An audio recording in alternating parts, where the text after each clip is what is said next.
I'm Emily Badix. I'm the Associate Director at the Longmore Institute on Disability at San Francisco State, where we study and showcase disabled people's experiences and share them widely to revolutionize social views through public events and cultural, public education and cultural events and disability studies scholarship. We are very excited to share these stories far and wide and transform thinking around disability. And today's event will be an example of that. We have had this event for the past 5 years as one of our ways that we pay tribute to Paul Longmore and think about his legacy, keeping it moving forward. Thank you, 1 sec. We're just setting up this computer right here in case anybody in the room needs captioning and can't see the font up there. So feel free to move and take one of these 2 seats if that's better for you. So as I was saying, this is an event where we pay tribute to Paul Longmore, and in doing so, we ask a scholar activist to come to our campus and share their thinking, and we want this event to be a place for creating dialogue between scholars and activists. Thank you so much. So we thought Alice Wong was a perfect fit for her work, which we'll hear a lot about today. Also because she has a personal connection. The Bay Area, we owe a little bit of gratitude to Paul Longmore for pulling her out here. And so it seemed like a fit in many ways. Alice Wong is a media maker, research consultant, and disability activist based in San Francisco, California. Her areas of interest are popular culture, media, politics, disability issues, Medicaid policies and programs, storytelling, and activism.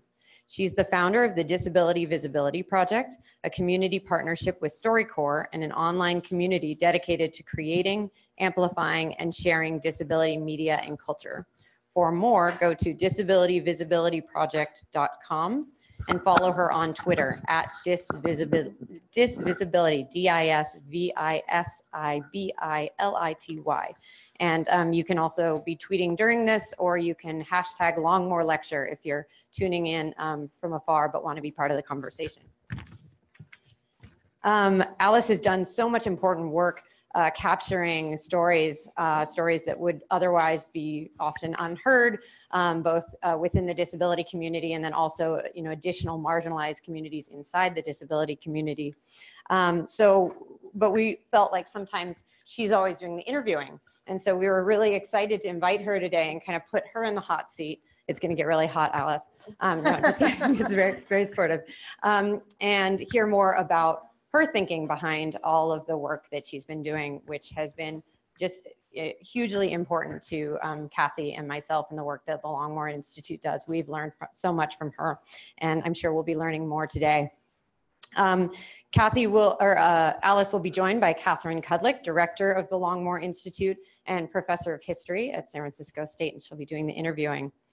But before diving in, I also want to recognize Nicole Bond, who served as Director of Disability Services and Programs Center at San Francisco State for over 10 years.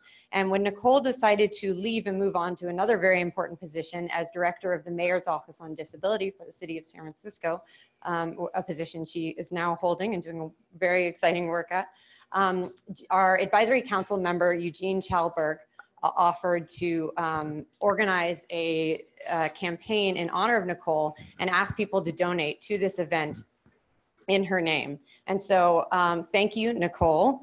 Who's here? Thank you to Jean for organizing it. And thank you to the donors, some of which are here today, who helped make this event possible, thinking of Nicole. So we're thinking of Paul, we're thinking of Nicole. We're grateful so much. And as friends, I'm sure you wouldn't mind sharing your spotlight with him and him sharing it with you. So with that, I will pass it on to Kathy and Alice. Thank you and welcome, Alice.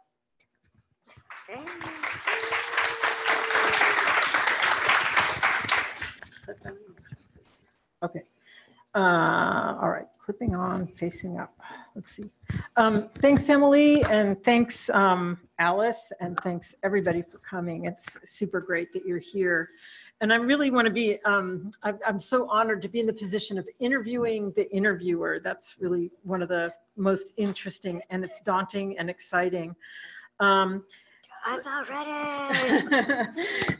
So we're going to talk for about 45 minutes, Alice and I, and we have some questions, and then we'll open it up for other questions at the end.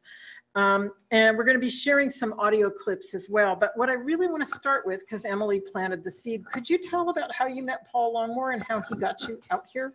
Yeah, I do want to really thank you all for being here in person, and everybody online, and everybody with the Longmore Institute. I am so lucky that I knew Paul Longmore a long time ago, kids, in the 1990s. I was an undergrad at Indiana University. I lived in suburban Indianapolis in the Midwest, feeling very isolated, disconnected. As I read about disability studies and about the independent living rights movement, I knew that I wanted to head west. I knew that the Bay Area would be like, the place that I belonged. And, as I looked at grad schools, one of my professors knew Paul. And she just gave me his phone number, his whole phone number. And I was like, here I am, just feeling like a little Midwest suburban mouse, calling up this guy, Paul Longmore. And we had a conversation. I was just like, I was asking him, I'm a, disabled grad student who's applying to various UC campuses. And, I'm considering UC San Francisco. I was like, what are your thoughts? He's like, you can do it. Just come on over. You're gonna love it here. And at that time, I was just like, so like unsure. I just felt like, such a risk. And I really didn't know like whether I could do it or not. And Paul had this like, it's, immense amount of like confidence. And he welcomed me without even really knowing me. And that gave me a sign about the power of the disability community, because I didn't really have that community growing up as a disabled person in Indiana. And I knew that's what I was looking for. And he, among a lot of other reasons, really led me to come out here. So I'm eternally thankful, because in a lot of ways, he was my first introduction to the Bay Area disability community. So I'm eternally thankful for that. That's great. Thank you. So what we're going to do is start with a clip that shows Alice in action, inviting fellow activists to talk about critical political issues, basically. And she's getting them to explain complex issues in this really clear and amazing Alice way that really makes you care. And Alice, do you want to set up this clip first? Yeah, so this is a short audio clip from the first episode of the Disability Visibility podcast with my partners in Crypto Vote, which is an online movement. My co-partners are Andrew Polray, P-U-L-R-A-N-G, and Greg Baratan, B-E-R-A-T-A-N, about activism in the disability community. It was recorded in July 2017 after the defeat of the Senate bill to repeal the Affordable Care Act. That happened in large part thanks to disability activists. This episode was produced by Geraldine Asu. And let's take a listen. I'm going to set up this clip, but Alice or Kathy, can you move Alice's mic up? Okay. Oh, a little closer. I can hold it up. Let's hold it up. Okay. Yeah, I kind of gave up on the call. Yeah, You know, me too. mics are designed for a certain kind of collar, and we don't all have those.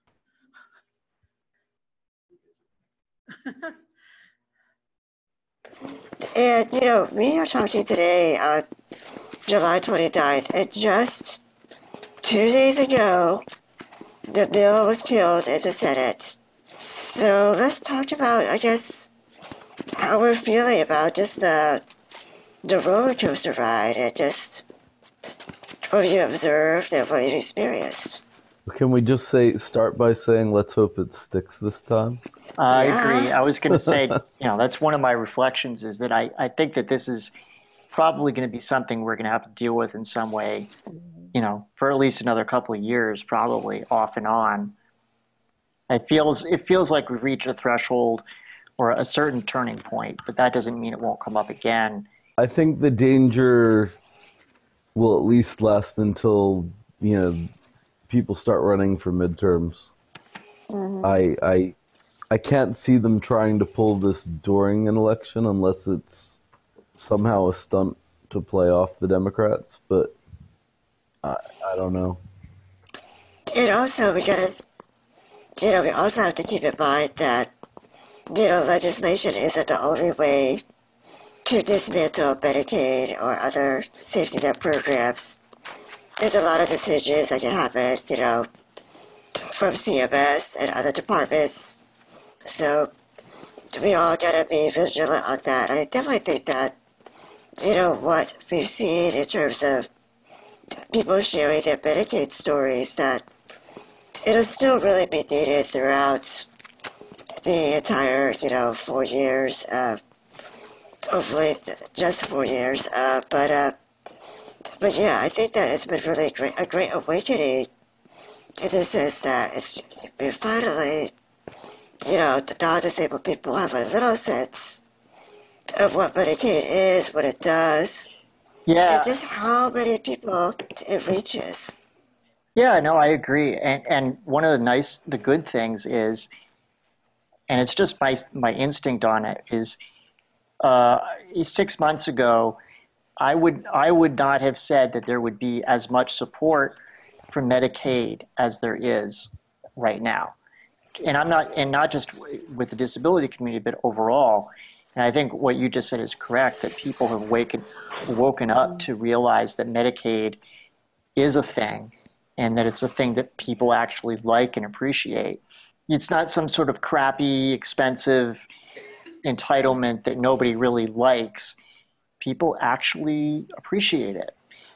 Well, of course, we have things that we want to change about it, but as far as, there was sort of an image before, I think, that it was people vaguely thought that even the people that were on it sort of despised Medicaid and wanted to get off it as soon as they could, kind of thing. And that's just not really the case. Surveys show that people who are on Medicaid are overwhelmingly happy with it.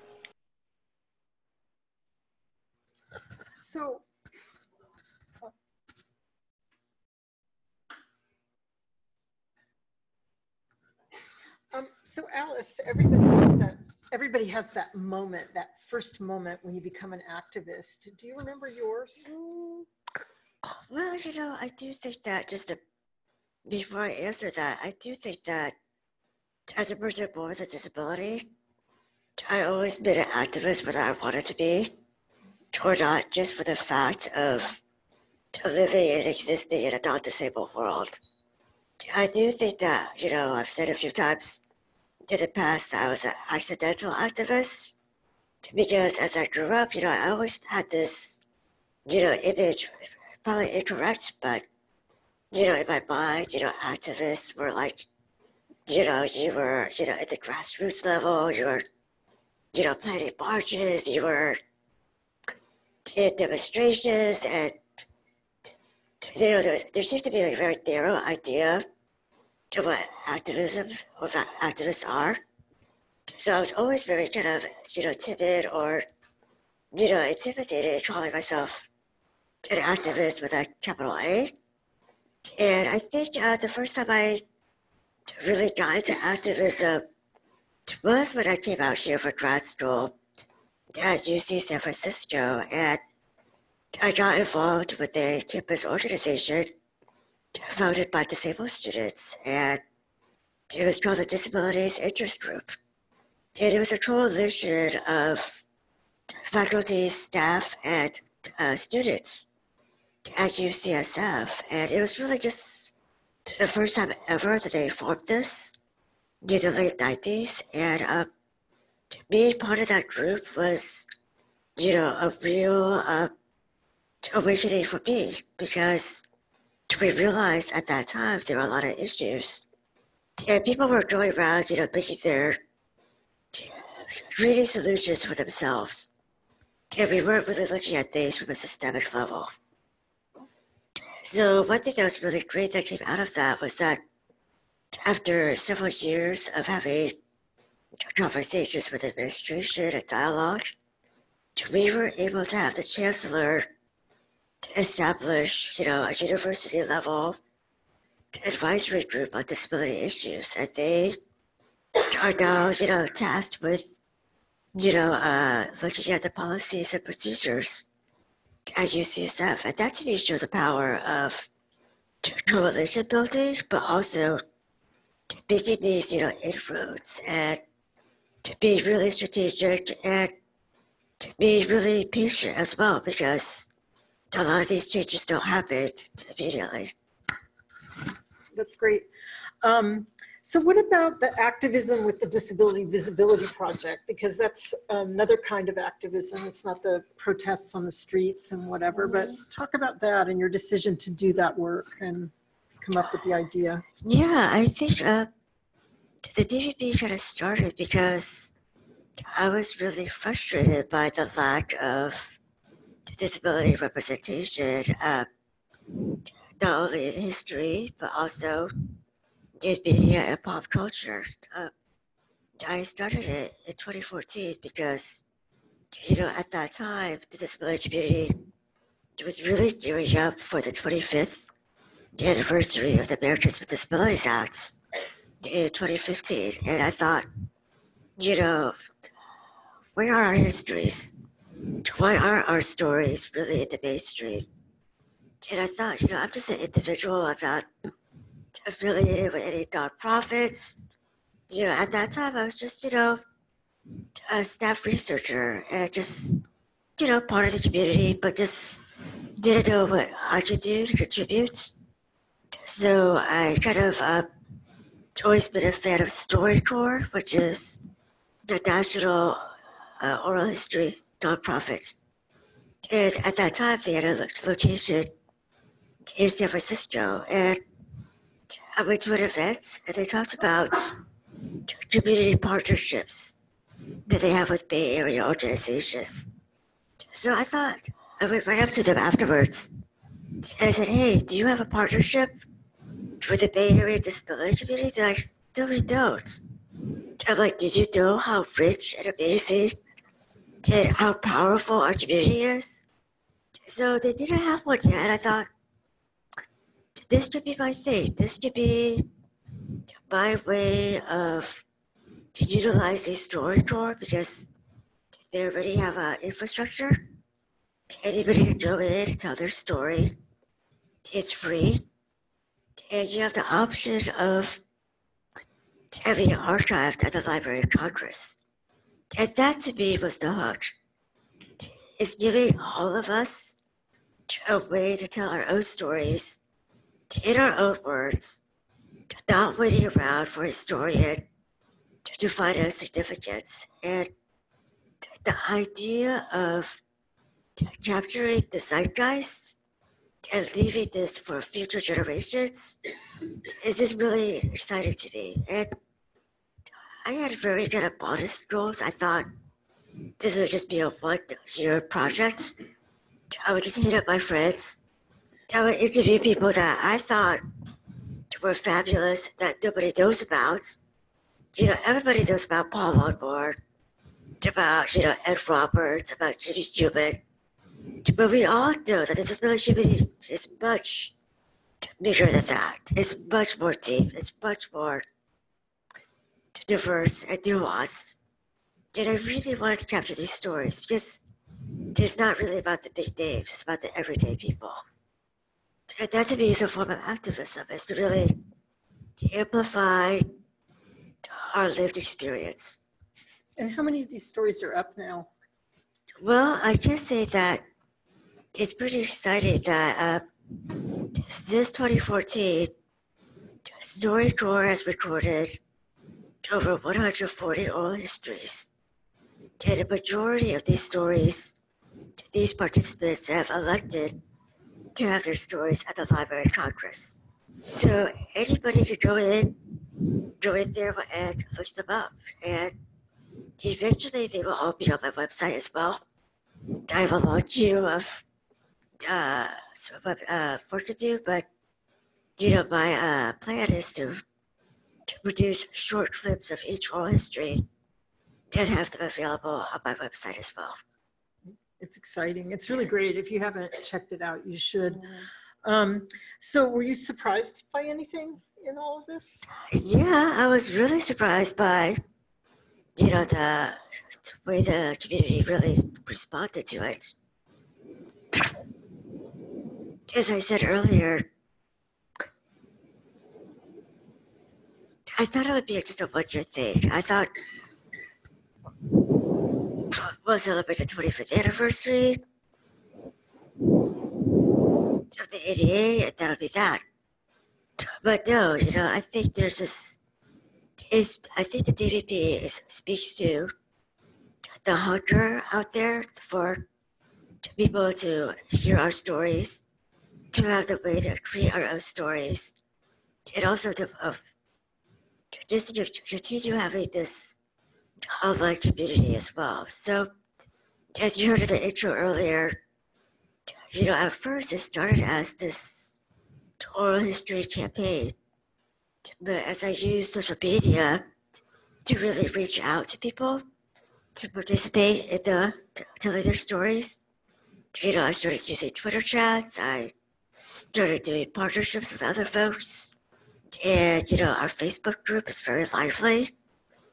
So I realized, there is a real need for us to create spaces for ourselves, whether that's online or in person. But I think we all have there's a huge need out there to create spaces. And I'm just one of many spaces. That's great. So I want to switch to another kind of activism that you've been involved in. You've been really carrying this 21st century activism into various domains. And I want you to tell us about the next clip that's going to show some of that. You mean the clip about the 504? Yeah. Okay, so this clip you're going to hear. Oh, no, it's from from KALW. Yeah, okay, so this clip is from a DVP oral history, and it was produced by our local public radio station, KALW, and broadcast on their show Cross Currents. You hear the host of the show, Hannah Baba, introduce a story about the 504 sit-ins, featuring Jesse Lorenz and Herb Levine. And this was produced by Allison Lee from KALW.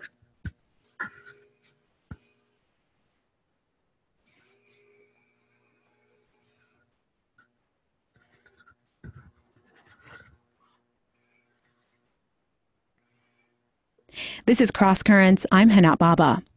Protesting has long been a part of Bay Area culture, from the recent Black Lives Matter marches to the AIDS activists of the 90s to the anti-war demonstrations of the 60s and 70s. Then there's the fight for disability rights. The 1973 Rehabilitation Act made civil rights protections for disabled Americans part of federal law, but enforcement of that law lagged. So in 1977, activists staged a nationwide sit-in at federal buildings across the country. In San Francisco, that sit-in lasted for 25 days, resulting in regulations making it illegal for any federally funded program to discriminate against people with disabilities. Basically, the forerunner to the Americans with Disabilities Act of 1990. Herb Levine became an impromptu protester in that 1977 protest when he and a friend stumbled across the San Francisco sit-in and decided to stay. Levine and two other protesters managed to sneak out of and back into the building despite the guards' close watch. Levine shared his story with friend and ex-coworker Jesse Lorenz. They talked in the StoryCorps booth at the San Francisco Public Library. Tell me about the clergy. Well, well, the guards kept whittling down the numbers. People would want to leave, take a trip, take a walk around the block, go home or something. And so every time they did that, they would say, okay, nobody gets back but attendants and clergy. And we actually had some clergy there. There was a guy, Norm, who was a minister. And it came around Easter, and they had eliminated the attendants. They said, no, now the only people who can come and go are clergy. So I went out to do a run to get some razors and shave cream and shit like that for people. And I slept in my own bed that night at home. And then the next morning I came back and I knocked on the door. The guards came and they started to say, you can't come in here. And I said, oh, I'm not really here to come in at this moment. Thank you. I'm Reverend Levine, and I'm here to ask if my choir has come.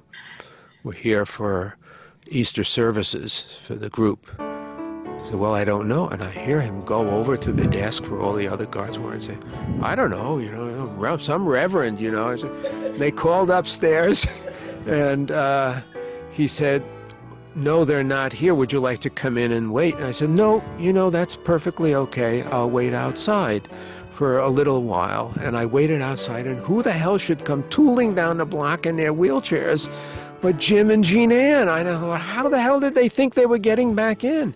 And I remember I think I said something to them like, no, just don't say anything. Just follow me. I knocked on the door and I said, 2 members of my choir are here. I think it's time for us to get going and get organized. And they let us in. Oh my God, that's awesome. That is such a great story.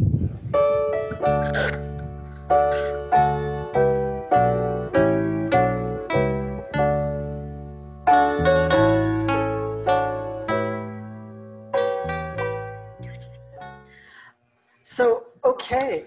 Oh, sure.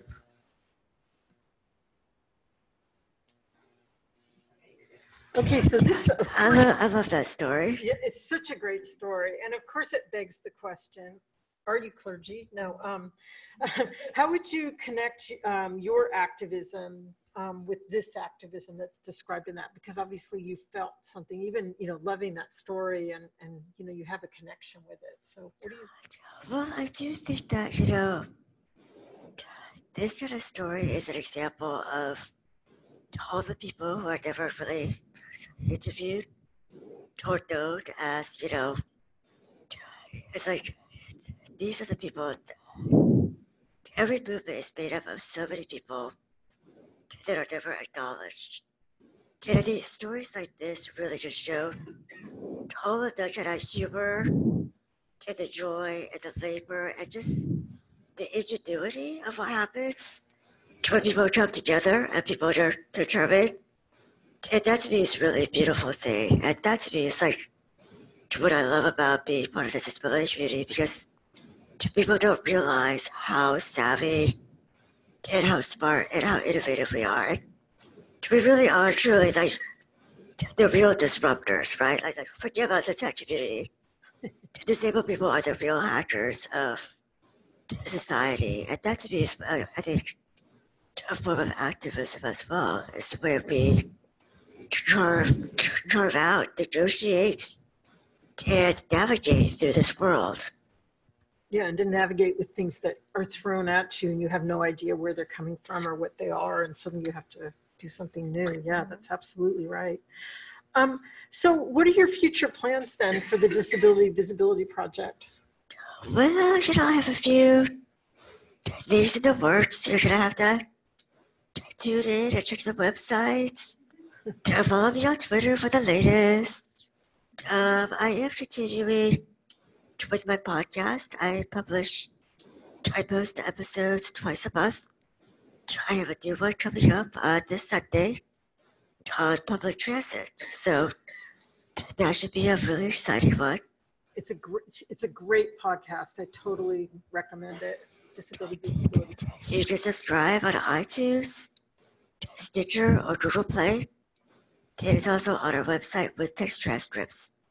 To me, I started this podcast last fall, and I did it because this is another way to create media in a really interesting kind of platform because, people might have to come to my website to learn about what I do in terms of the blog posts I post, things like that.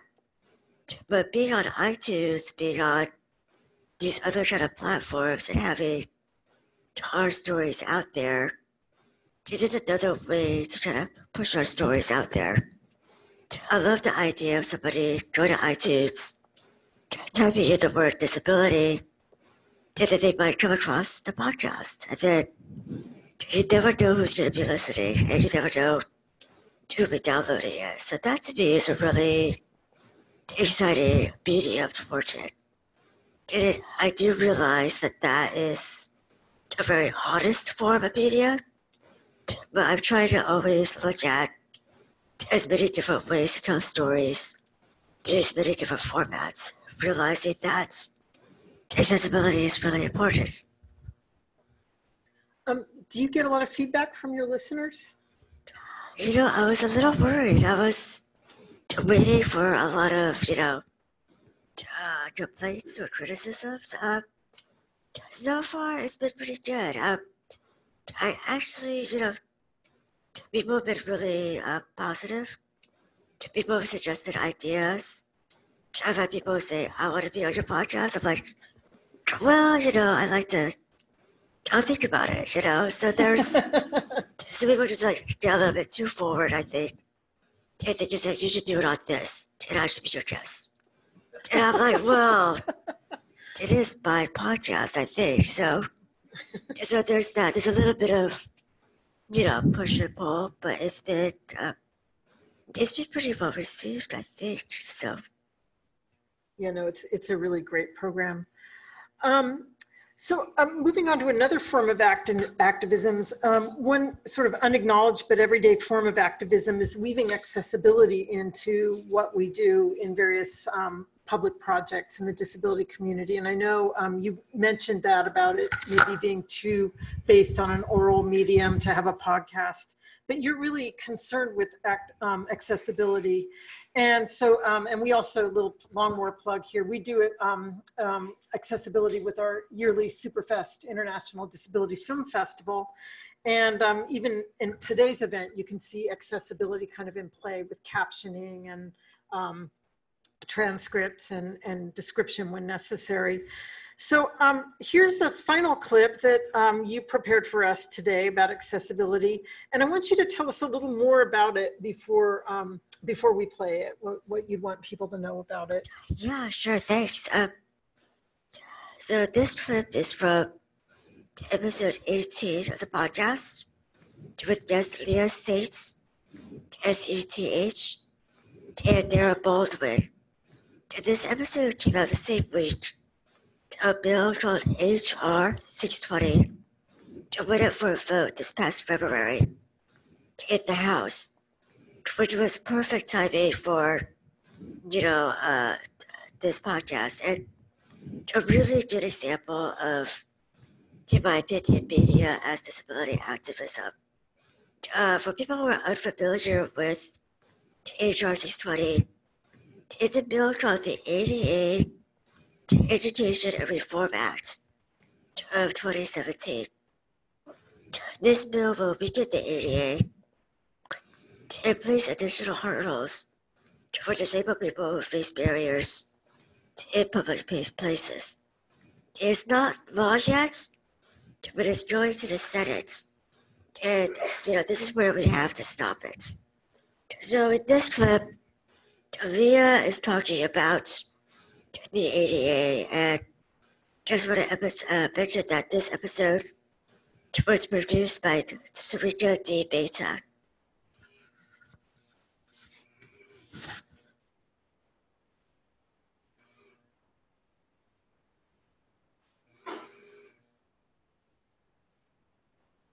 What are your thoughts about, what is accessibility?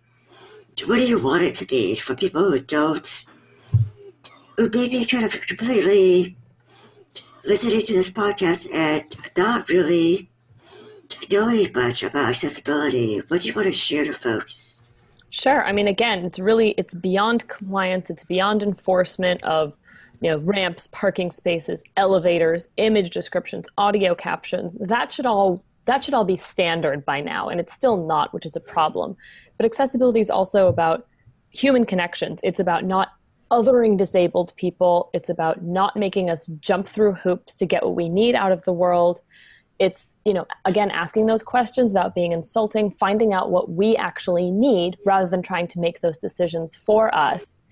And it's, we spend a lot of time and energy, like I said, thinking ahead and pre-planning. So a great thing a venue can do is to do some of that pre-planning for us. Have accessibility information up on your website.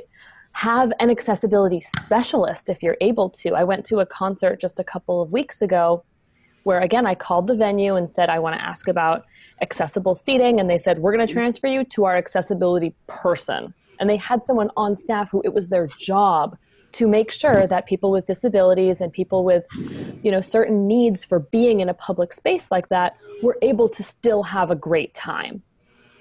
And I think that's something that any venue could work towards, if not do right away. Is there anything else you'd like to share in terms of things like the ADA? Yeah, I mean, a lot of people don't realize that the ADA is kind of an imperfect law. I think it's a really great starting point, but compliance is just not strictly enforced. It's not uniformly enforced. Businesses can use this legal loophole of finding accessibility incorporation, quote, an undue hardship to avoid making any changes. So you end up with historic buildings refusing to add elevators or widen doorways. You have small shops saying they can't shoulder the costs of removing entrance stairs or adding a ramp. There are times that I've been treated worse than one of those rolling garbage bins when I'm in my wheelchair, and that's totally legal according to the ADA. So there's a lot to do there that's far from perfect. Any disabled person can tell you that, but it is a starting point. And recently, Congress has been trying to create a new bill that would change the way that businesses are required to comply with the ADA, but HR 620 is really not the answer either. Instead of putting the burden on the businesses and requiring them to comply and making the ADA stronger or more structured, it's putting that burden on the community of people with disabilities. It's putting that burden squarely on the shoulders of those who, frankly, don't have the time or energy to handle that. I guess what I like about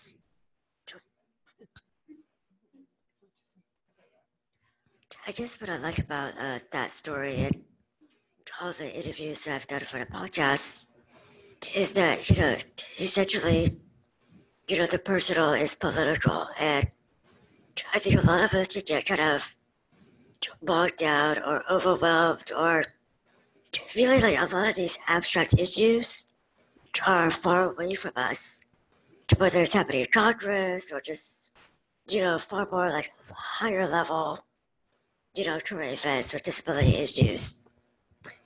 And we all kind of live them out every day. And that to me is why, storytelling can be a really powerful vehicle for activism. So you can tell from all of these things that Alice has been doing, that the other form of activism that's unacknowledged here is that it's Alice is at the center, but she's not. She creates scenarios where other people can shine and show their activism and their stories and their experiences. And it's an amazingly powerful thing, because it's not Alice Wong wants you to think this. It's the world together needs to know this. And it's a very subtle and very wonderful, wonderful thing.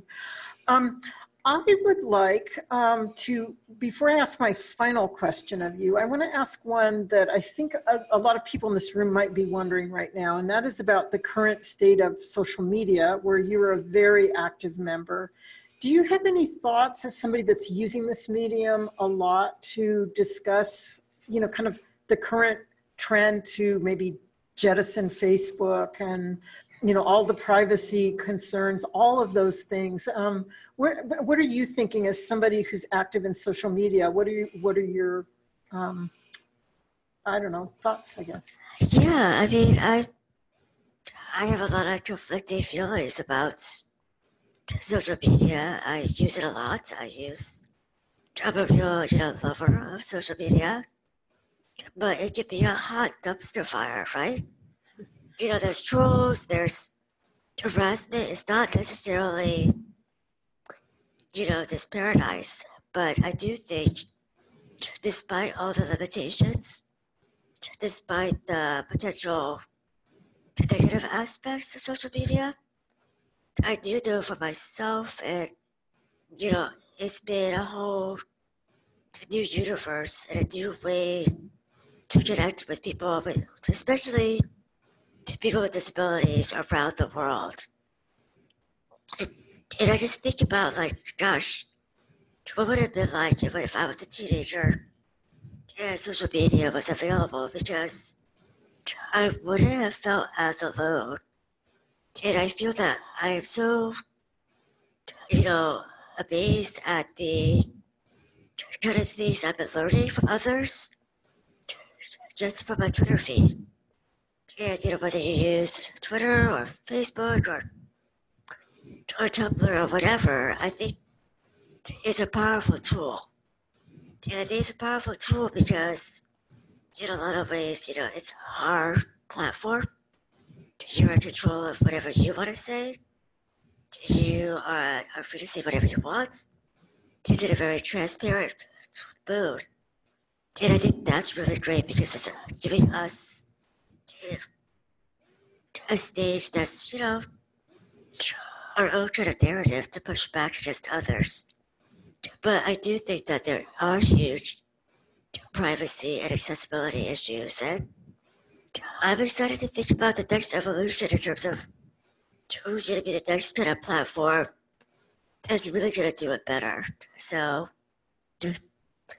I'm always on the lookout for that. Thanks. Okay, so I'm going to return to Alice's comfort zone for my last question and ask, so you're the interviewer, and I want to end by asking you to leave a question for our audience, something that you would want the audience to ponder. If each and every one of them was on your podcast as they wished, what would you want this room collectively or individually to ponder? And I will add to that it would be great if after this is over, we'll have a reception after the Q&A and everything, that maybe if you don't know somebody in the room, come up to them and talk to them about what you pondered over her question. So, okay, great. And yeah, I do think it's been much more comfortable for me as an interviewer. So I am actually enjoying this process more than I thought I would. And you've been very gentle with me, Kathy. You're very gentle, very benevolent. So I'm very lucky for that. So the late Harriet McBride Johnson called storytelling a survival tool. She writes in her book, Too Late to Die Young, she says, quote, "Storytelling itself is an activity, not an object. Stories are the closest we can come to shared experience." I think of storytelling as a chance to know ourselves better, to really question who we are, where we've been, and who we want to be. Each person has an entire universe of stories inside of us. So my question to you all is, what is your story, and how do you want to share it with the world? If you are ready to share, tell your story to yourself and let it nourish and guide you. Most importantly, your story should please you and you alone. And when you are ready to share it, it'll be out there with other disabled narratives, pushing back at the status quo. And I can't wait for that. And thank you for having me. Thank you, Alice.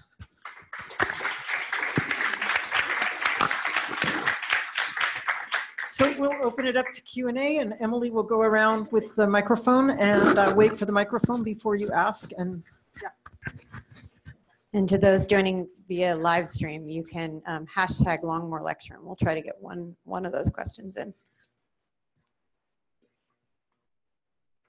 Don't be shy, people.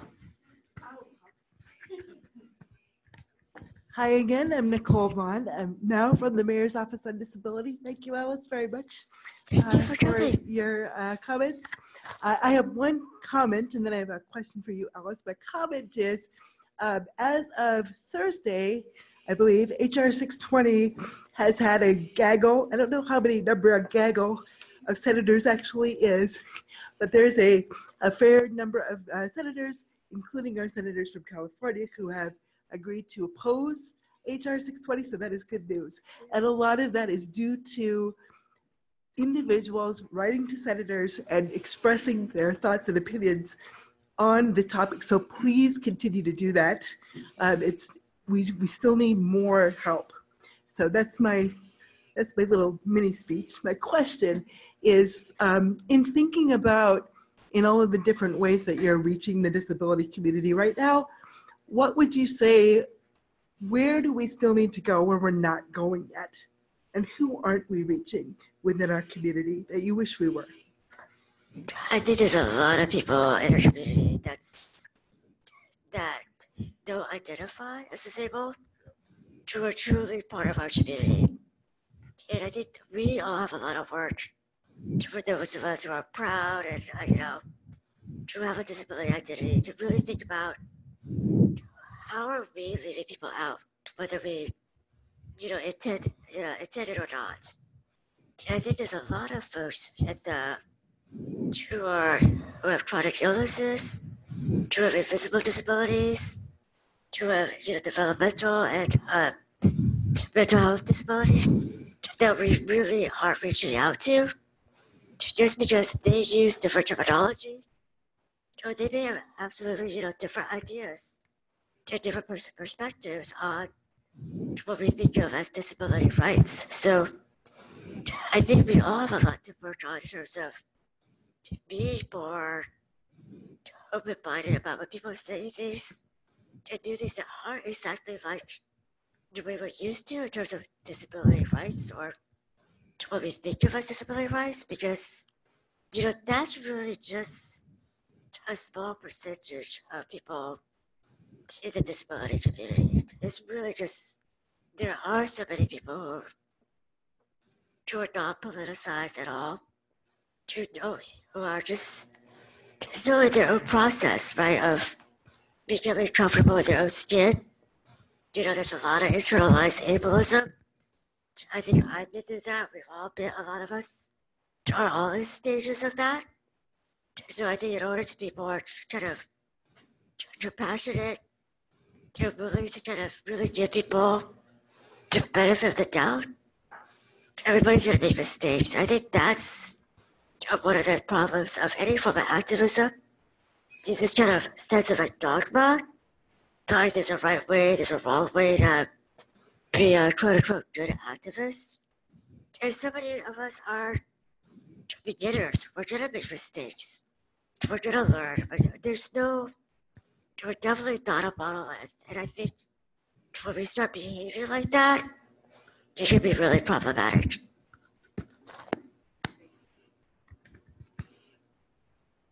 Another question?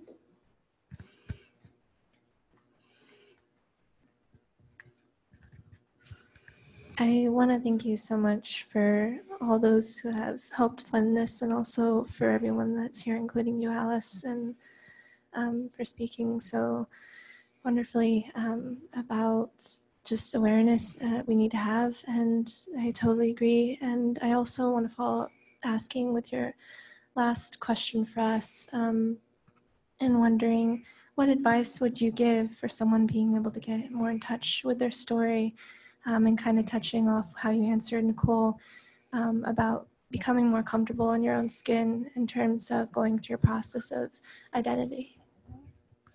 Yeah, I think it could be whatever way that is more that suits you. You know, some people might want to start a journal.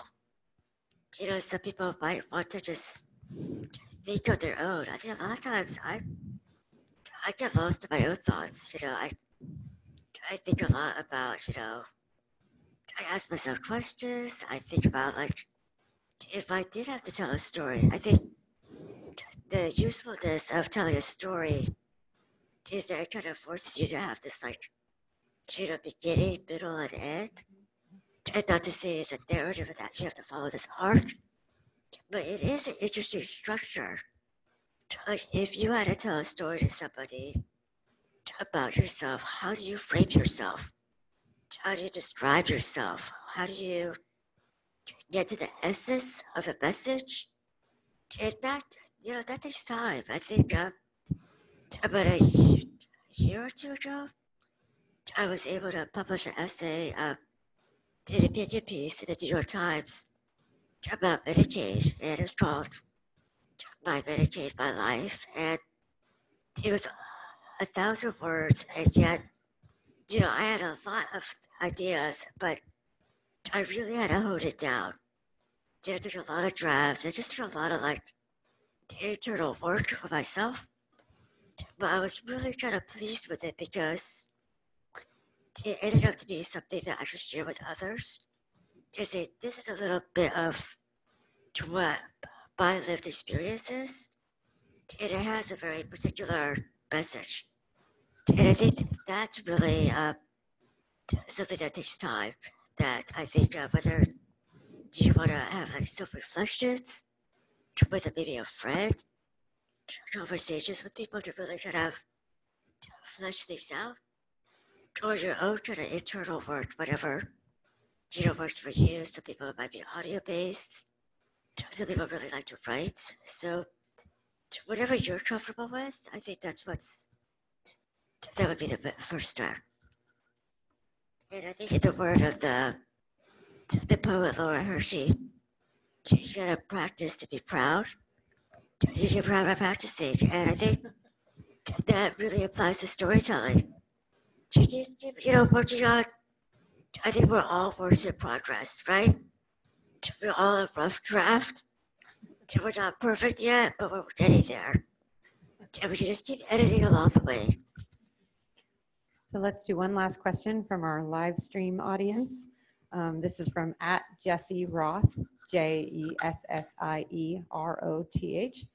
So my question, I believe disability activism is about the fight for basic human rights, but disability as an issue area is often absent from this conversation. How can human rights activism itself become more disability friendly? Well, I would definitely, you know, throw that back to the people who are doing human rights work and say, who among your colleagues are disabled or identify as disabled? And if you don't have people at the table from the disability community, you're doing it wrong. So that to me is the question. It's like, it's on them to really think about inclusion or who they're excluding. And I think this is a huge issue with social justice movements and all kinds of different forms of activism where they're not being intersectional, they're not thinking about all the multiple marginalized communities within their own community as well. So I would definitely, you know, bring that back to telling human rights, people who are in the human rights space, who among you all are doing this work? And who among you all are disabled? Because, you know, they have to be, you know, inclusive. They really want to do it justice. So before we end today's program, I'm going to pass the mic to Eugene Chalberg, who is chair of our advisory council. And he's going to say a few words, and then we'll give Alice the last comment here.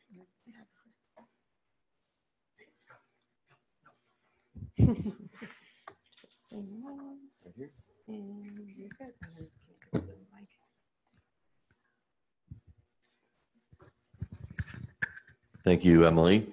Well, first and foremost, how about a round of applause for Oh my Lord, my brain just went dead. Alice Wong and interviewer Kathy Kudlick. It's embarrassing.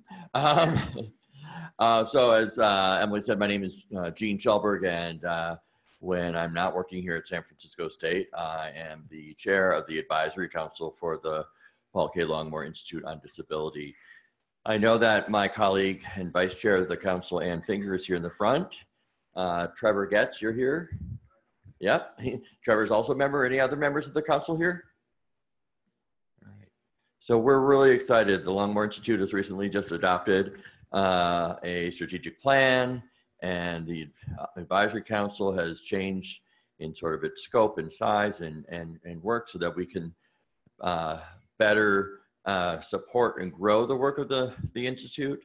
And so we're just really excited to be able to support both Kathy and Emily and of course, the legacy of Paul Longmore. As was mentioned in the intro, today's event was sponsored in honor of Nicole Bond. And I really want to encourage you all to think about, is there somebody in your life that you would like to honor and make a gift to the Longmore Institute? All gifts are welcome. No gift is too small. There are envelopes here so that if someone wants to make a gift or take an envelope with you and make a gift later, we certainly encourage that. And also, you can go online to Longmore Institute, Longmore Institute.sfsu.edu/support and find out ways to support the Institute there as well. If you want to talk about opportunities to sponsor a program, a student fellow, any other elements of the work of the Institute, I'm happy to make myself available to do that. And again, I want to thank you all for being here. Emily?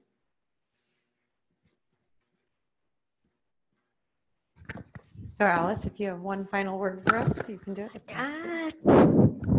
Not really. I think I've said all I wanted to say, but I really want to thank you all for being here online, in person, and just jump up and say hi to me afterwards. But thank you all for coming. Thank you, Alice.